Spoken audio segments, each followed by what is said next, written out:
Knights grab game one on the road. That's the same thing the San Antonio Spurs did in that memorable win on Monday in Oklahoma City. Game two, more of the same. Just remarkable high-level basketball, back and forth, and look out! Stephon Castle rises up. Isaiah Hartenstein, nothing you could do. Wemby couldn't believe it. Here's how it sounded in San Antonio on the radio. Castle, he goes to work. Castle, oh my goodness! In the face of Isaiah Hartenstein with a right-hand tomahawk slam. Man! Great look at the NBC broadcast as they reacted in real time as well. But it's only worth 2 points, and it's a 5-point lead for the home team. Make that 7 in transition. Alex Caruso feeds the MVP. Shai Gilgeous-Alexander, brilliant in this game throughout. They're up 7. Hartenstein trying to deal with Wembanyama, and that's a whole lot to deal with. Here, the ball fake, but the nice defense turns into a steal. San Antonio turned it over a bunch. I'm going to get a box score and get eyes on that number. It was a large number. Shai puts it on the deck. King of the mid-range. Wemby had 3 first-half turnovers. Jalen Williams unfortunately left with a hamstring issue, which you know he has battled back from. He would not return in this game. A bit of a war of attrition on both sides. Down 3, he's done it again. It's not with 30 seconds left in the game, but once again, Wembanyama steps into a long-range 3, ties it at 66. Here, he plays sort of Nerf with himself. He knows the shot's off. He follows with a putback. Just, Mike Tirico put it well, mesmerizing. But so is Shai. Here, off the miss. This is an unfortunate situation as Dylan Harper, the brilliant rookie, gets tied up with Chet Holmgren. Harper would head back to the locker room, tried to come back out to the floor, but his night was done, and they're already without Fox, so that was a big loss. Here, the handles from the MVP, loses Carter Bryant, and that's Bottoms, and the lead grows back to 8. Shai to the corner. And Chet Holmgren fired up, takes it to the rim, and the building is roaring as they lead by 8. Into the fourth, it's a 5-point game. Jared McCain, this was a big one, off glass, and it rattles home, and he knows that wasn't the intention, but it doesn't matter because it went in.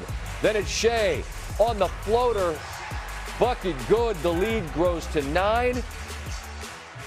Then the corner 3 from Keldon Johnson cuts it to 6. So a 6-point game, plenty of time to go. You know, San Antonio won't go quietly. Wembanyama down low.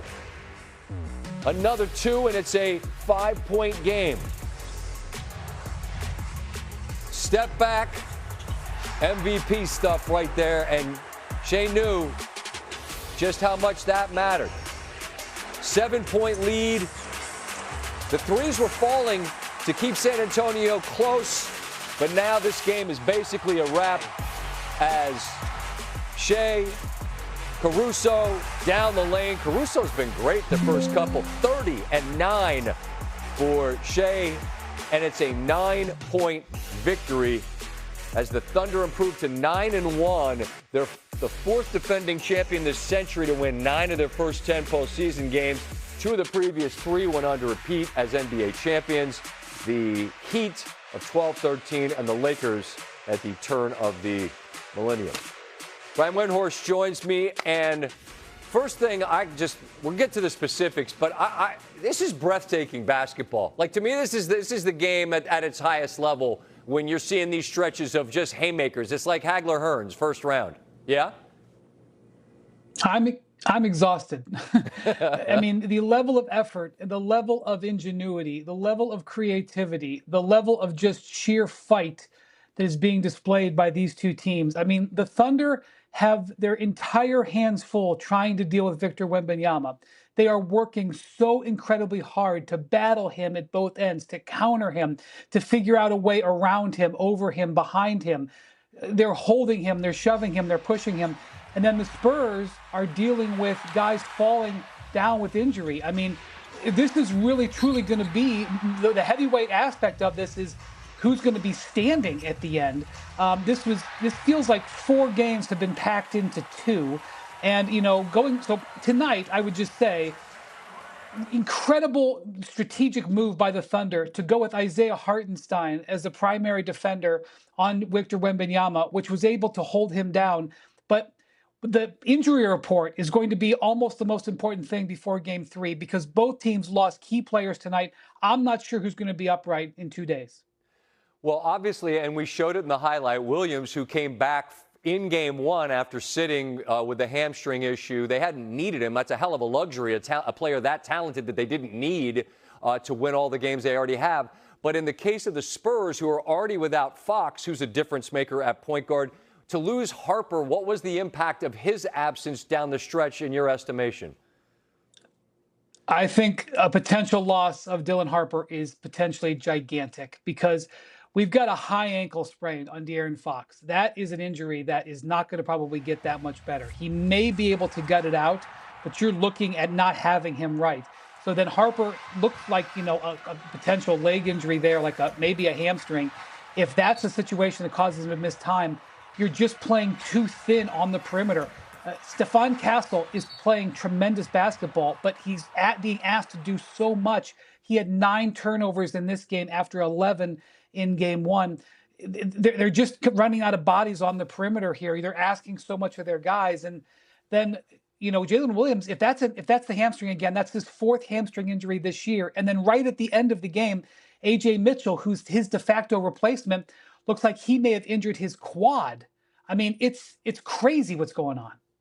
Yeah, it's, as I said when you joined me, incredible high-level basketball. We just hope that there's enough health on both sides to continue. And we'll continue this conversation in just a moment. I understand Chet Holmgren has the headphones on, so I'm going to welcome him to the show. I'll welcome Brian back in a minute. Chet, thanks for taking a minute. It's Scott Van Pelt. Thanks for being here with me. We were just raving about the level of basketball, Chet. It's incredible what you two teams have brought to the table in these 2 games. You're living in the middle of it. How would you describe what's required to win a game, 1 game in this series so far?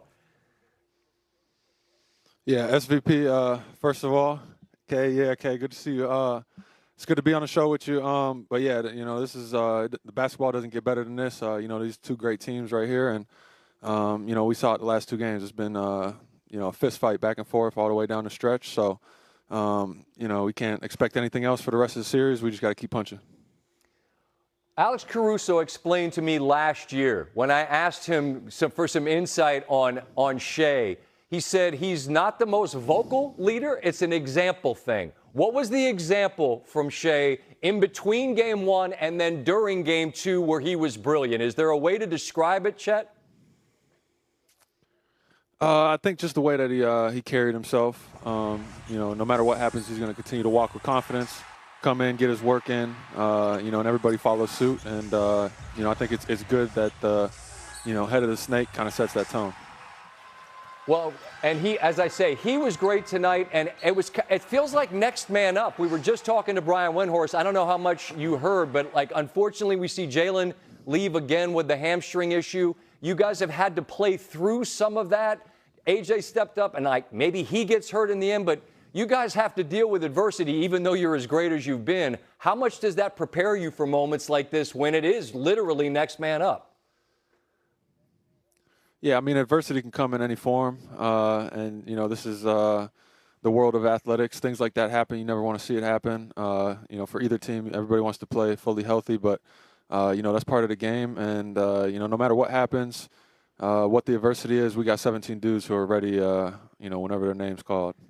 I know you can't hear Reggie Miller on the floor, but he said at one point, "I want to see more fire from Chet Holmgren." And right on cue, you got 2 monster dunks. How much do you recognize that your energy and your passion can be a fire starter in a sense for your team? Does that make sense? Yeah, of course. We all have to be